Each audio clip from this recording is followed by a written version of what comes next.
Good morning again. Morning. My name is Maggie Yerpin, and I am a staff minister here at this phenomenal Center for Spiritual Living in Simi Valley. The speaker today is no stranger to any of us, and if you're online and this is the first time you're visiting us, just fasten your seatbelts. That's all I can say. This woman is phenomenal as far as I'm concerned. She always speaks truth, and the wisdom that comes through her, sometimes I don't understand. On a conscious level, but subconsciously there's something inside of me that resonates to everything she's talking about. And it could be a month or so down the line and I'm go, that's what she was talking about. Paulette Jones is a favorite of ours. She does the third Wednesday Night Alive here at the center. And she's our one of our best friends, and well, you can tell after the talk. I know that you'll be kind of like on air. So right now it's my honor and pleasure to introduce Paulette Jones. I love you. I love you. Oh, I love you. I love you. I love you. I love you. I love your guts. Hi, I'm going to start out with a shameful commercial announcement, if I may. Starting this Thursday, I'm going to be teaching an 8-week class on great spiritual traditions, as you may have already heard. And from my perspective, there's a real reason behind doing that. At the end of that period, you will have been exposed to 16 different spiritual traditions. We're going to be starting out with Hinduism, and then we're going to take a look at the Bhagavad Gita. And we're going to look at how the Bible was formed, how the New Testament was formed. We're going to look at the Baha'i and the Jains and the Mormons, and we're going to look at an incredible array of teachings because, metaphorically speaking, I think that if we know something about one spiritual tradition, it's like looking at the moon through a crack in the ceiling. And if we know something about, well, perhaps several spiritual traditions, it's like looking at the moon through an open window. But if we're exposed to a wide variety of spiritual traditions, of truths, of spiritual truths, it's like looking at the moon while standing on a mountaintop. So I invite you to the mountaintop starting Thursday evenings here. It's a love offering, so money is not the issue. Enlightenment is the issue. So please join us for that time. I guarantee you your life will be changed, as mine is every time I teach these kind of classes. So that's the end of the commercial announcement, and I'm going to start my talk for real. I am. Hi, I'm Dr. Jim Lockard. I thought I might as well go for it. I know you're sitting there thinking, hey, wait a second. I know Jim Lockard, and you're no Jim Lockard. In some sense, I am. I know Dr. Jim is, if you're watching Dr. Jim, I know he's home, he's saying to Dorianne, do you know where my ministerial license is? I got to look something up. That's Dr. Jim. We love him. We are about love. And this is so strange. I show up and the entire first row is empty. This is like a Gallagher contest, a concert or something, isn't it? We're going to pass out plastic sheets so you don't get too much enlightenment on you. Yay! No, you never know what's going to happen here. Unbelievable. This is called dressing the house. And I'm glad you got dressed before you came out of the house. Oh, this is our newest reverend. This is Rob. He's like a reverend now. So we have to treat him with reverence. I thought I was the guest speaker today. Apparently it's Serwin Vega here. What is this? This is the guest speaker. I want to talk to you. That was the worst joke I've ever done, right? I want to talk to you about a profound question. And the profound question is, who do you think you are? Who do you think you are? I'll tell you who you are. You are the divine being. You are God. You are present. You are everything that the universe has ever created. You are the totality of the universe. You are the one, the witness, the observer. You are all that has ever been. You are the divine being in this form. and you've taken on this form. I want to tell you about a quote from Albert Einstein. You may have heard of him. He was in the papers a long time ago. Maybe you've heard of him. Albert Einstein said that the most incomprehensible thing about the universe is our ability to comprehend it.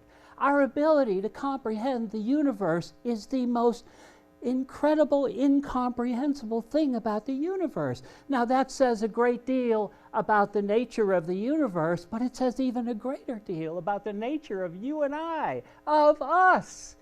We are God-like divine beings that have descended from the form, and in that descending into the form, divine being, the divine essence, the energy takes on form, and it gets lost in the form. It becomes united in that form into one integrated whole. So spirit and matter are one integrated whole. They're all the same. They are all the same. And that really gives meaning to the phrase, God is.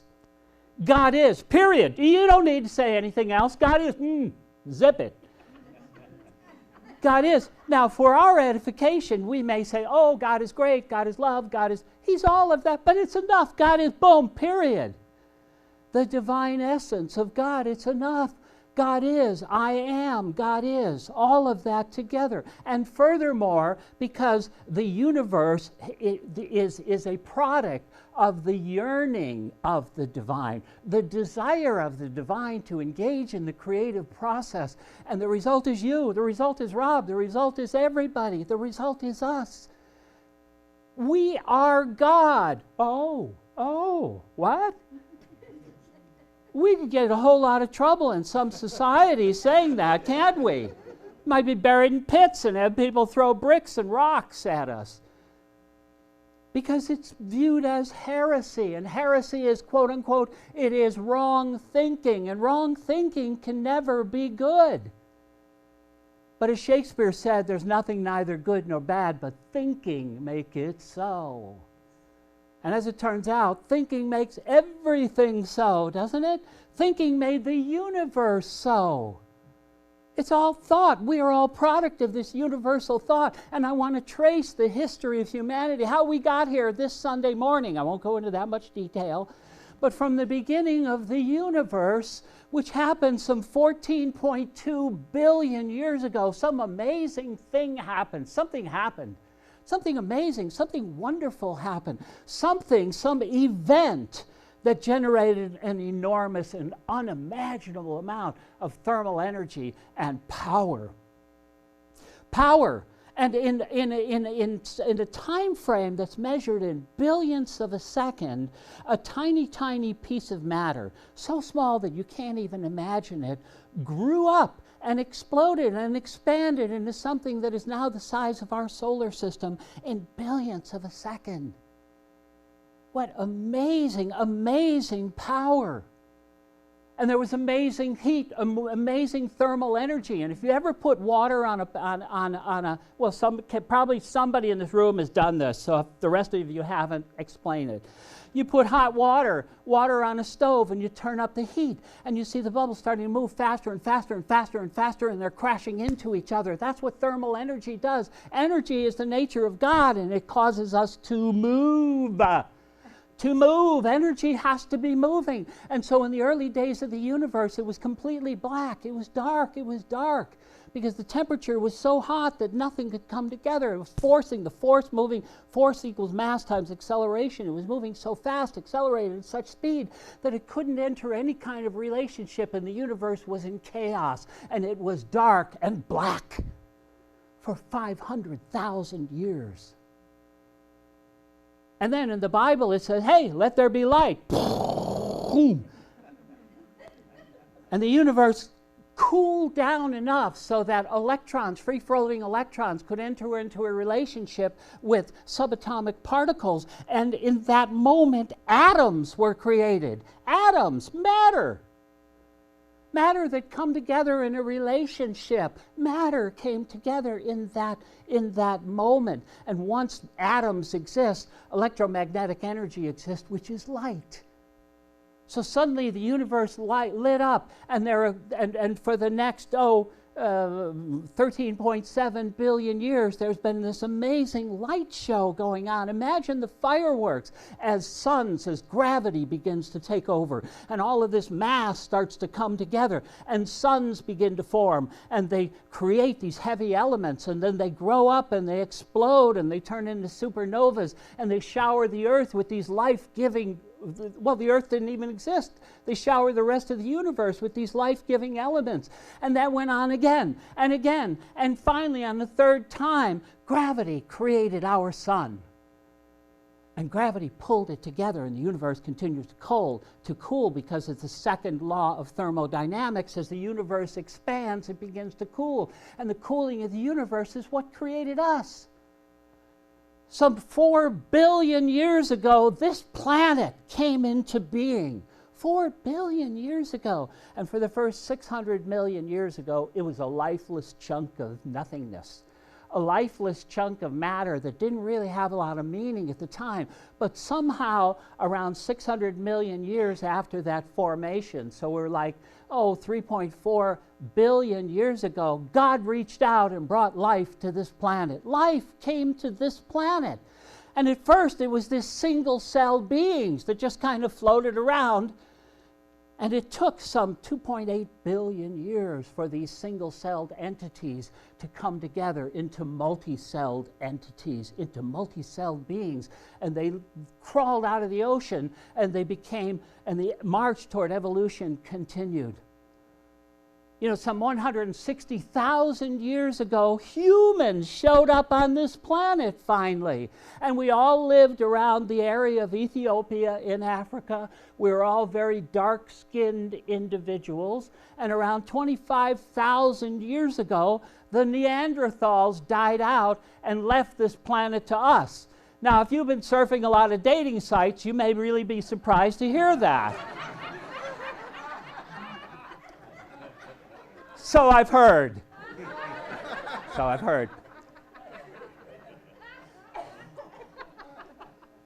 But the Neanderthals went away, and some 12,000 years ago, people migrated out of Africa and went to Europe. And as they evolved, light-skinned Europeans began to appeal, and then the whole thing went to hell. No, it didn't. I'm only kidding.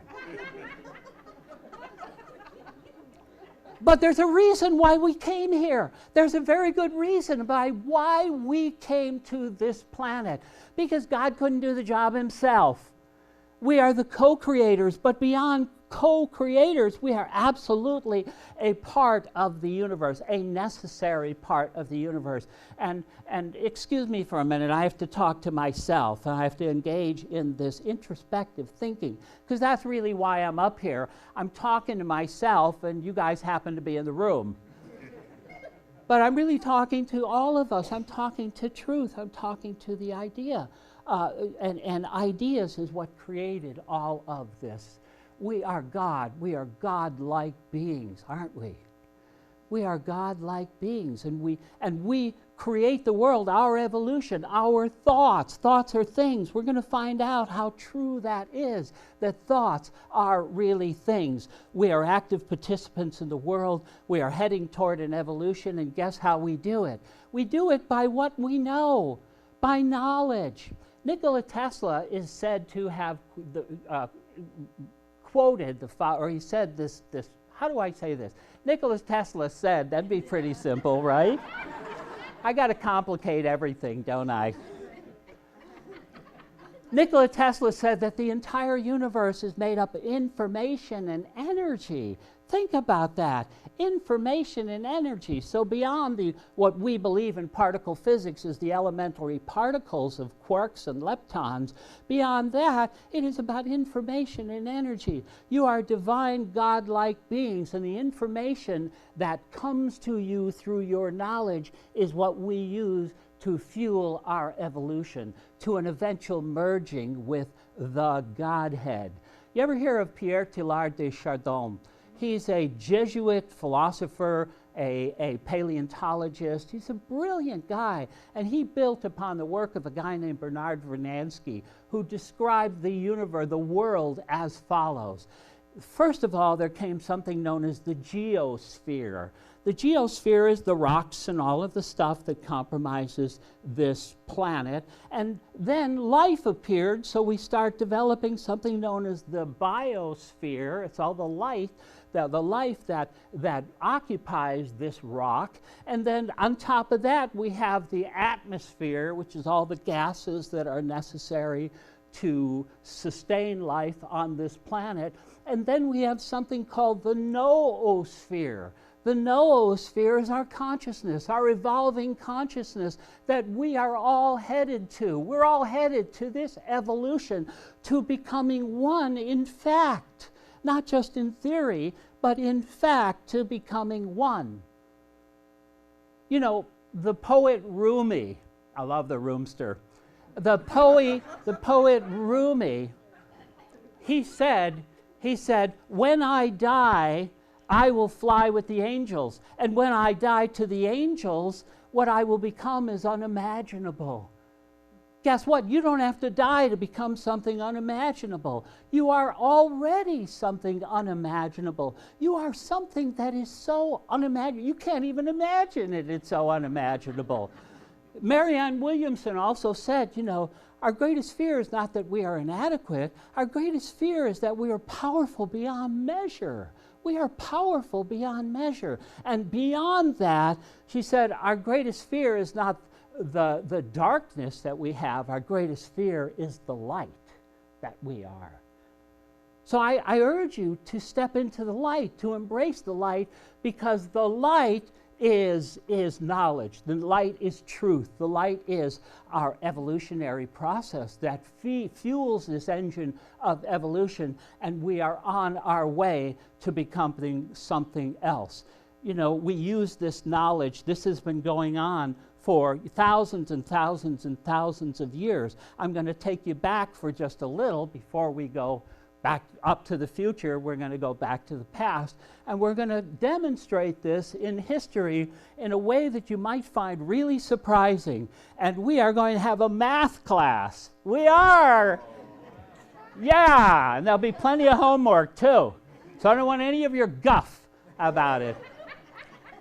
This incredible, wonderful, that requires some water. I think of a guy named Pythagoras.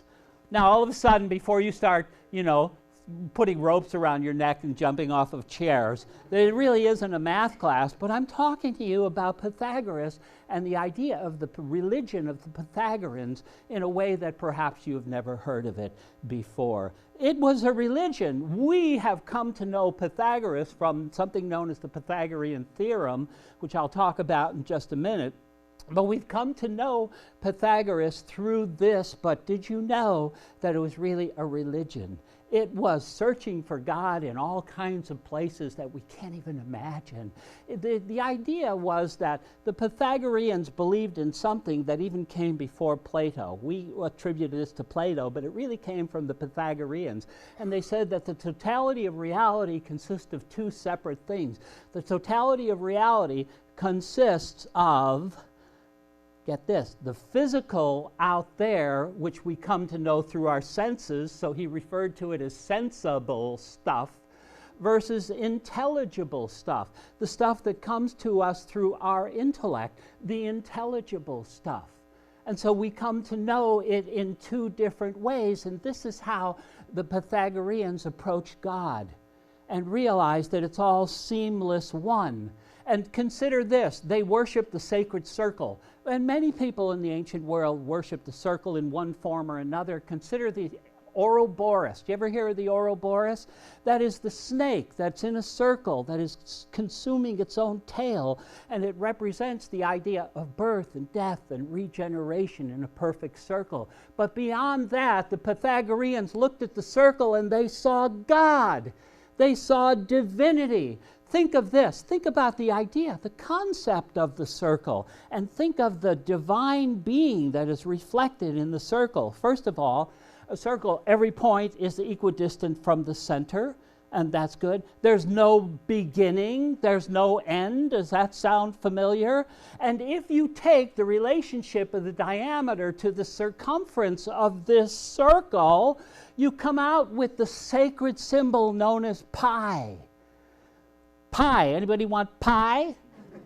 3.141529, and then it goes on and on and on forever.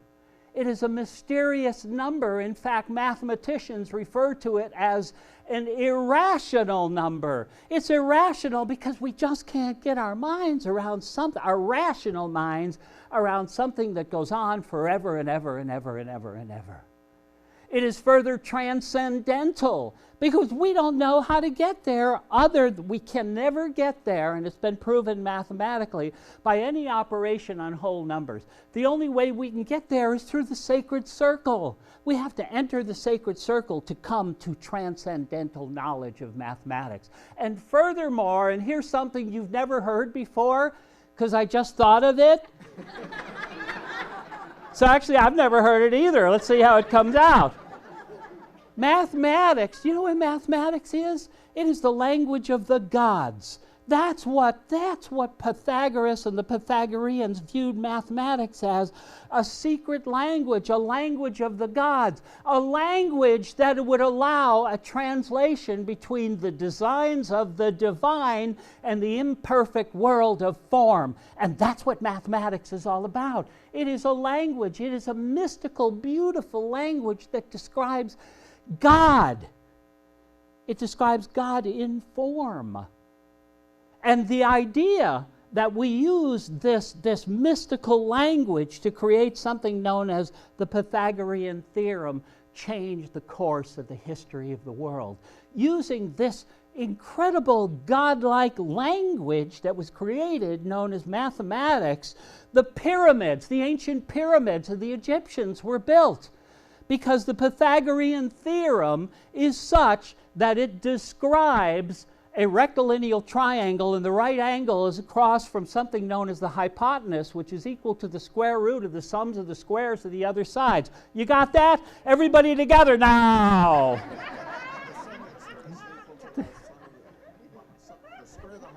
Okay, there won't be a test.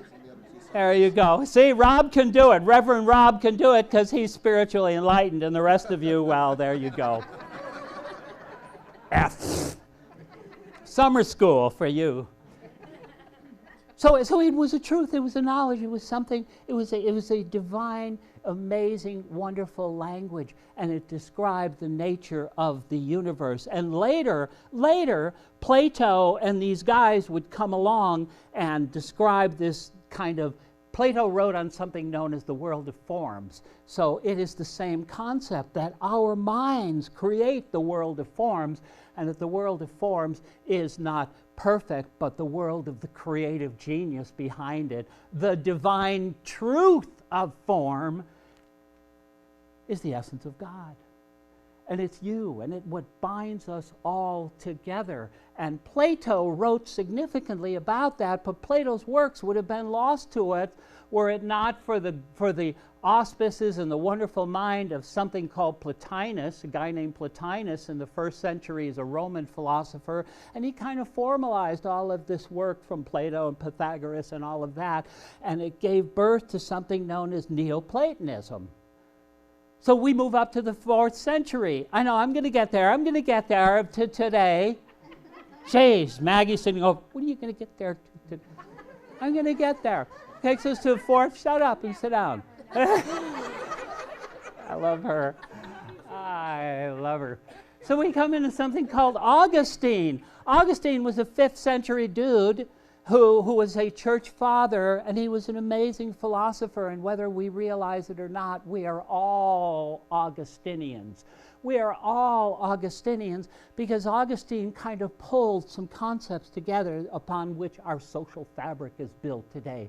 The idea of sin and of grace. He created both of those, the idea of God's divine grace and of sin. He came up with the idea of the restless heart yearning for a unification with God. He came up with that whole idea. And in the absence of Augustinian philosophy, the whole idea about existential philosophy from Genet and all those guys, it would have been absolutely unthinkable. It couldn't have happened without Augustine. And Augustine was the guy who was searching. He wanted to know what was the nature of God. Look, if we think of God as an omnipotent, omniscient, omnipresent, eternal, formless being, how do we describe something like that? How do we get our minds around something like that? And he looked in the Bible and in religion, and he didn't find the answer because the answer isn't there.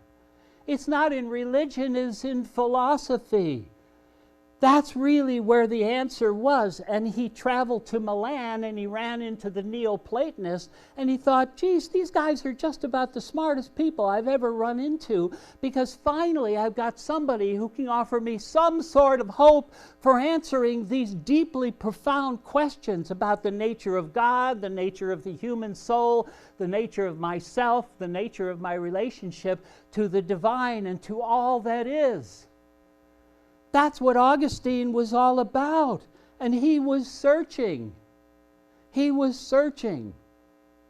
We're all searching. I think of William Shakespeare.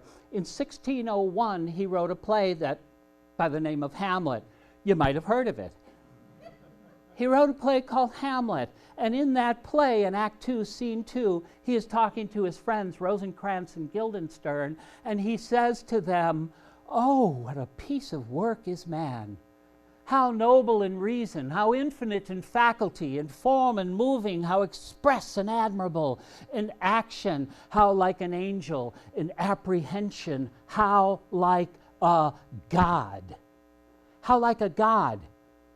That's what William Shakespeare thought of you guys. How like a god. He wrote that in 1601, and he had no knowledge that 300 years later, in the year 1900, the age of quantum physics would be launched with the discovery, the insight that matter absorbs and emits energy in discrete packets, bundles known as quanta.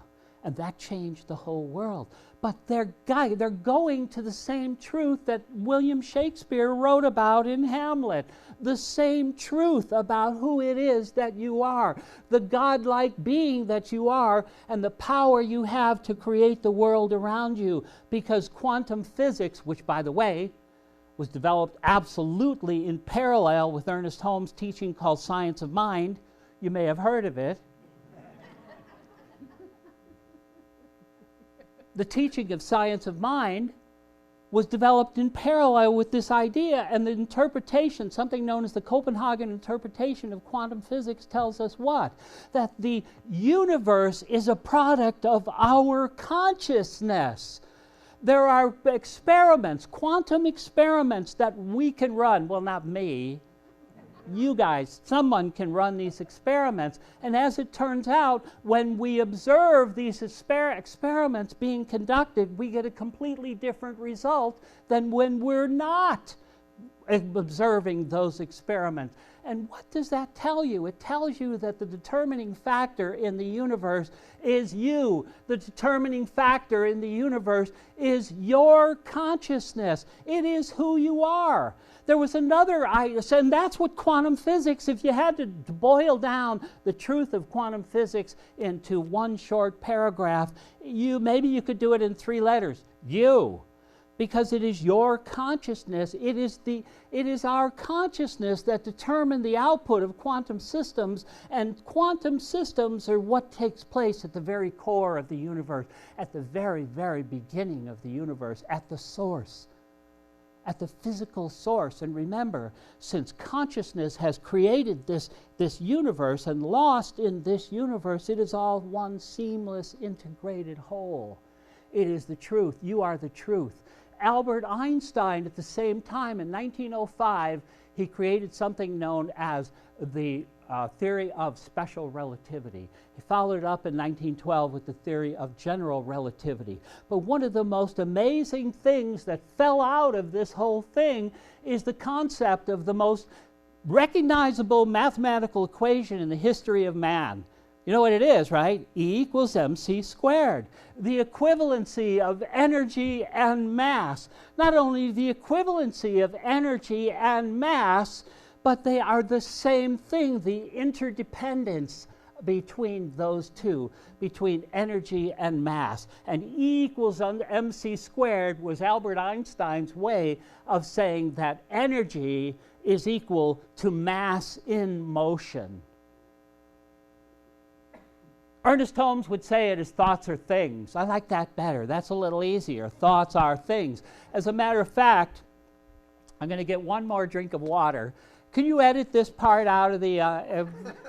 probably not, huh? We don't like those. No. I want to read you something from Ernest. We love you guys. I'm only kidding. Everything's going to come out black now. I know. They're going to get me. No, I love the guys. So here we go. This kind of sums up everything that I was talking about. So you ready? Here we go. If you translate this is from Ernest Holmes. I happen to be I am honored to serve on the board of directors of the Archives of Science of Mind. And thank you for my service. So, so they gave me a book. Now I have 2 books at home. And this one, I turned to page 18 while preparing this, and guess what it says? If you translate the universe in terms that now science accepts and upon which the atom bomb was made possible, the equation of Einstein, where he said that energy and mass are equal, identical, and interchangeable, that is no different scientifically than it would be philosophically for Quimby, he's talking about Quimby, to say matter is mind in form and matter is matter in solution. It is the same thing. Or for Spinoza to say, I don't say mind is one thing and matter is another, I say they are the same thing. It is no different when Einstein said there's probably one law in physics that coordinates and synthesizes all laws. That was for Emerson to say. Quote, there's one mind common to all individual men, or for the Jews to say, Hear, O Israel, the eternal, the Lord thy God is one Lord, or the ancient Hindus to say he is the one. Whatever you name it, and here's kind of critical, whatever you name it, it can't be that. It can't be that which you name, because it isn't limited to the name. He is one undivided and indivisible intelligence, conscious awareness, law and order, and action and reaction, the polarity. The polarity! You are the polarity. The polarity means the totality, north and south. It is in and of itself self-sustaining.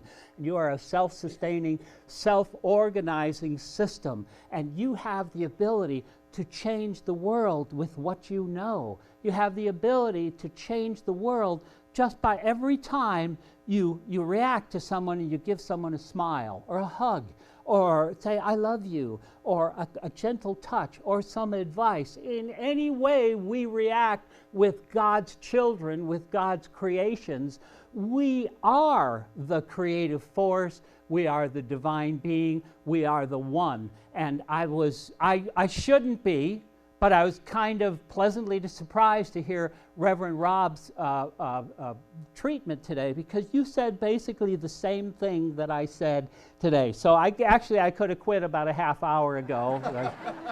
You guys already got the message, but what fun would that be? So I hope you've had fun. I've had lots of fun today, and I love each and every one of you guys. Oh, I love you. I do. I love you all. Thank you. God bless.